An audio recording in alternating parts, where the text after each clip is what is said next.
Hi, my name is Corey, and I'm a bariatric coordinator, and I'm going to be talking to you today about insurance and how your insurance policy and your insurance company can help pay for your surgery. If you do not have insurance coverage or believe that your insurance will not cover bariatrics and you're wanting to look at paying with cash, there's another video for you. But what I'm going to do today is go over the typical insurance criteria that needs to be met in order for your company to help pay for your surgery. This is a very blanketed conversation that we're going to be having today. Every insurance policy is very different, but I'm going to go over your typical traditional insurance criteria that needs to be met prior to surgery. Once you call into our office, we have a verification team. That verification team is going to get your insurance information, and they are going to make some calls for you.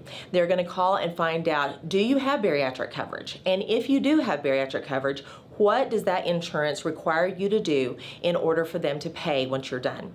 They're also going to be finding out, what is your out-of-pocket? What is your deductible? What are your office visit copays going to look like? And so that way, whenever you come that first time, we're going to be able to know what we're going to charge you to be seen, and we're going to be able to sit down with you after you meet with the surgeon and go over all of that. We need to explain that to you, and that way from the very beginning, you know what is expected from your insurance company. So typically, what they're going to want you to do is to follow our protocol. Our protocol includes a BMR test. That BMR test is something that is super simple. We'll have you fast that morning. You'll just blow into a machine, and that's going to tell us what your metabolism is doing right now. That is something that we go off of a lot. It gives us a baseline as to where you are, and it's also going to answer a lot of questions for you about why you're struggling with your weight. We're going to need labs on you. That's something that we really require. You may end up getting labs again right before surgery, but we're going to need labs at the very get-go just to know what you're going to be doing. Another criteria of ours is a transnasal endoscopy or an EGD, also known as the upper GI. That's something that we want you to do. We want to know what's going on inside. Do you have any bacteria we need to clear up prior to surgery? Do you have a hernia that we need to know about? So that is one of our things that we want you to do. As far as the insurance goes, they have some things that they want you to meet as well. Most insurance companies require that you're 18 years of age or older.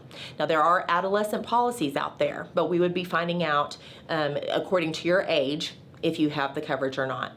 They want to know about your BMI. If your BMI is over a 35, typically you'll have coverage.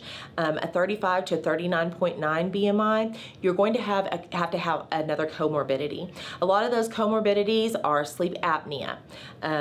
They are type 2 diabetes. They are uncontrolled hypertension. These are just a few. But what your insurance wants to know is bariatric surgery not only going to get the weight off, but is it going to also help you in another problem that you're having medically? So that is a 35 BMI to a 39.9. When you get to a 40 BMI, typically most insurances don't require that something else be going on. They aren't gonna need documentation of that sleep apnea or type 2 diabetes or anything like that. They're going to cover. And that is 40 and up. Once you meet those criteria, then they're gonna say, okay, then we need you to do a few things for us. We need you to be seen either in the doctor's office 3 times, 6 times, sometimes as many as 12 times. And that would be a monthly visit. It would include an office visit and a dietary visit. And we're going to be documenting, the teaching that we're going to be doing. That way the insurance feels secure that their client, which is you, is getting the education and getting the support that you're going to need for this surgery. They do not want to pay for a surgery that they feel like they're going to have problems afterwards. So they want you to be very educated and knowledgeable about what's going to be going on. So they're going to require that, a 3, 6, 12-month visits here in our office. They're also going to require a psychological evaluation. Everybody laughs about that. Typically patients say, oh, I'm already crazy. No, it's not that. They need a psychological evaluation because they want to know that you're at a place that you're going to be able to take care of yourself. And so every insurance, including Medicare, is going to require that psychological evaluation. Typically, they will let us send you to a psychiatrist or psychologist or counselor of our choosing. Some sometimes insurance wants a specific counseling team that they want you to use, and we would give you that information that day as well.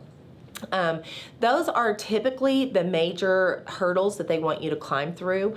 There are so many others, but like I said, I'm going through a baseline of what they're going to need. During those visits that you're going to be having to fulfill your insurance criteria, you're going to be getting a lot of information. But as for Panhandle Weight Loss Center, once you're through with all of that, we also want you to take our pre-op teaching class. That pre-op teaching class is going to go over your medications you're going to take right before surgery, and go over where we're going to send them to, which pharmacy, all of that kind of information. Also, we're going to talk about the vitamins. What vitamins are you going to need to take afterwards? That's going to depend on which surgery you're going to have. So we're going to give you a lot of information about that, and we're going to want you to see the doctor right before surgery again. You're going to answer he's going to answer any last minute questions you might have. That's when you're going to see him and, just fill out the very end point. What is surgery day going to look like? If there's something that's really been bugging you and you wanted one more face-to-face with him, that's your time to sit down with him, and he's going to put your mind at ease. So that's typically with insurance. Once we have all of that information together, what's going to happen then is we are going to basically create a little book about you, and that book is going to be submitted to your insurance company, and the insurance company is going to read through, okay, she's had all of her visits or he's had all of his clearances, and they're going to go through and make sure that you meet every single one of those criteria. And once you do, they are going to send us they're going to send us an information sheet that's going to say, yes, we do approve this surgery being done. Typically, they will send you one as well. And at that point, we're going to be able to move forward and secure your spot on the surgery schedule, and get you a date. So we will also know at that point where you are with your out-of-pocket and deductible. And so we'll be able to tell you, okay, you have been cleared and everything, but this is how much money you still owe to meet your out-of-pocket and deductible, or maybe you've already met it, and so you're just ready to go to surgery. So that is a typical insurance setup. So if you have any other questions, please call our office. We would love to sit down with you and start this process and go over it with you.